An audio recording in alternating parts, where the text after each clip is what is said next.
So, yeah, this situation changed since I was originally going to do it. Now, because it involves three games, sort of getting killed off, but also not. The first one, sort of expected due to its lukewarm return. We had the news last week drop that Mass Effect Andromeda is more than likely going to put the franchise on hiatus. At least you won't be seeing one very soon. You can't tell whether they were trying to spin it out into another trilogy, because they never said in Mass Effect 4, 5 and 6 like they have with Halo and everything. But, I mean, the graphical problems with it, despite being delayed for so long, probably didn't help. And then the story, just probably, I guess because it's a new character, doesn't really have the connection yet with quite a lot of the fan base after, you know, after the exploits of Commander Shepard and everything. The interesting thing is, though, if you actually look at that original trilogy, nobody really got into it until the second one, which is seen by many Mass Effect fans as the strongest one of the original trilogy. Which I'd say is probably fair, just in terms of expansion and stuff, and just, yeah, the stuff with 3 and the ending really didn't help the matter. But yeah, considering how it sort of was received lukewarm, there's no need to sort of really follow it down too soon. You know, perhaps in another 3 or 4 years, you know, 2021, we could get Mass Effect Andromeda 2 or whatever they call it. But yeah, I don't think we need. I don't think it needs to be an annual thing or really 2 years. Just let it come out gradually. You know, Injustice 2 is getting a lot of praise, and obviously the first Injustice we didn't have. We didn't have, you know, a couple of years back. That was 2013, and it still is doing wonders in terms of response to what's being seen from gamers and non-gamers alike. You know, comic book fans as well. They're liking some of the things that are being done. Then, sort of on the opposite end of the scale, we had the reveal that apparently a Thief movie's in the works, and then the producers said, well, it's going to accompany and sort of partner along with the video game that's coming. It's like, well, that's sort of a surprise, considering how Square Enix didn't really feel that the Thief reboot really didn't do that well. But then again, as we talked about last week, Square Enix basically sort of said that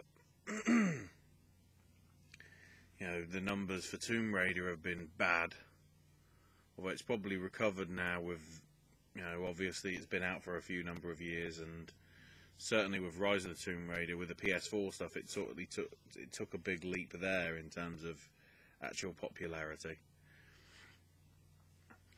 But sort of in the last day or so, the actual studio director of the studio that developed the first one is like laughing it off, like,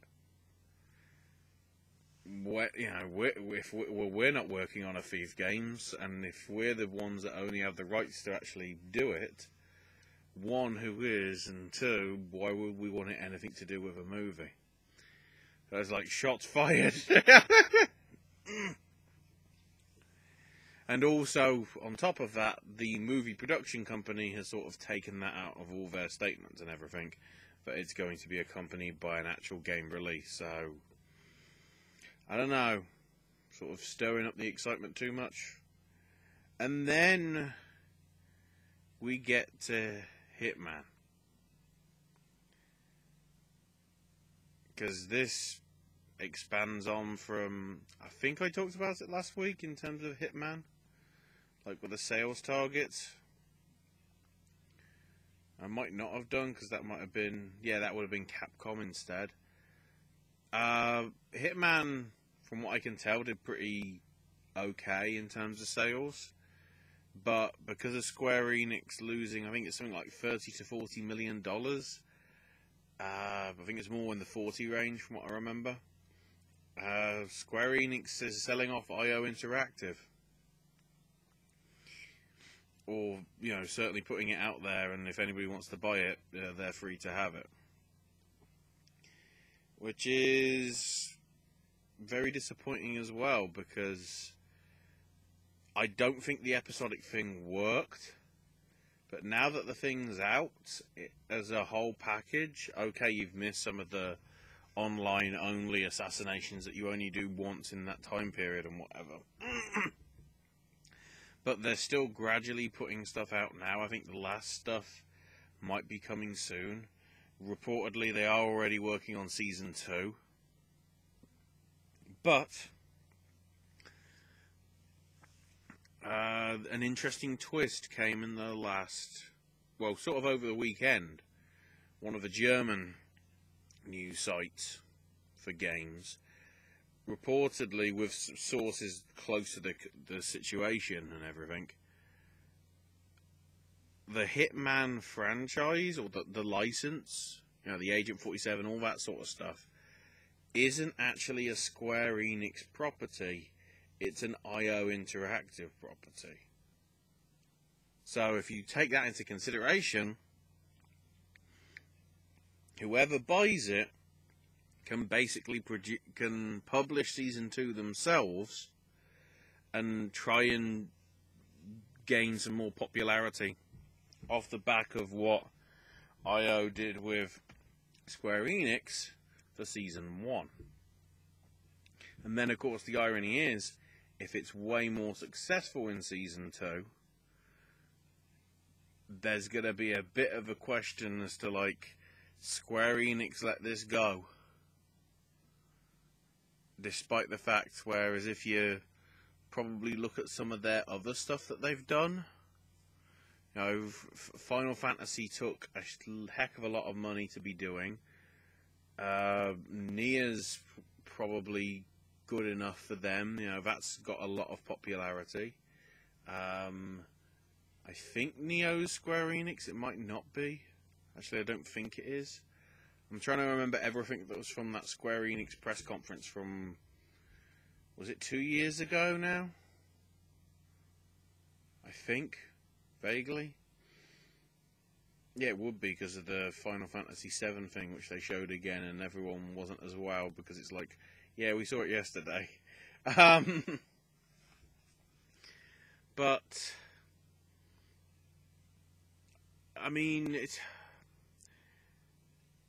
it's an interesting situation that we're currently in now, with quite a lot of franchises that should be getting put to sleep because they really aren't working. I mean, to some extent, Call of Duty's already done it in terms of ditching the futuristic stuff to go to World War II. But then you've obviously got the reboots, because after a year away, Assassin's Creed's coming back. Rumoured to be Egypt. I think there's rumours of a new Far Cry coming within the next 12 months. A new Crew game. That's another case of, did we ask for this franchise to get a sequel? Also, I mean, trying to think, so with the Sony stuff, we've obviously got Last of Us 2, which is a very risky thing, because the first one ended on its own to just be perfect as a standalone. So that's like, can it really live up to the hype? Because there's even more pressure on it than a heck of a lot of things that have come out since. The God of War reboot, hopefully we'll be seeing more of that, and actually getting a release date for, I'm guessing, some point in this holiday season. Because Last of Us will not be ready until at least 2018, I'd have thought. Considering they've only just started shooting stuff back in December.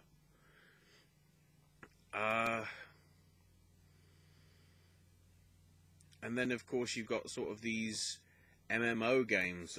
You know, World of Warcraft. Is that sort of reaching the end of its lifespan, considering the engine and everything? You know, we're working on an engine that's close to 20 years old now. To some extent, Dota 2. Because obviously that's, what, 4 or 5 years, I think? Star Wars, The Old Republic. You know, what are we going to get to replace that? Because I think that's probably coming to the end of its sort of storyline stuff. You know, really just in terms of the PC stuff. Even in terms of the esports games, Counter-Strike Global Offensive, as popular as it is, that game is close to 6 or 7 years old. There's tweaks being done, you know, all the time, but is it possible that we're going to see, you know, an expansion to that? Because people love Counter-Strike, and then they went to Counter-Strike Go, and they love that more. Does Overwatch have a substantial enough future? You know, because they keep doing all these esports events, and they never gain as much traction as the Counter-Strike ones do, or the Dota events do. Really, or the League of Legends. Speaking of that, you know, League of Legends. How are we? You know, there's so many characters in that. That's becoming sort of a minefield. So, yeah, if you want to put your comments, you know, as to what, you know, well, let's pitch it. You know, what franchises do you want to see go away forever? What franchises do you think need to take a break of a few years to sort of revamp themselves and refresh themselves?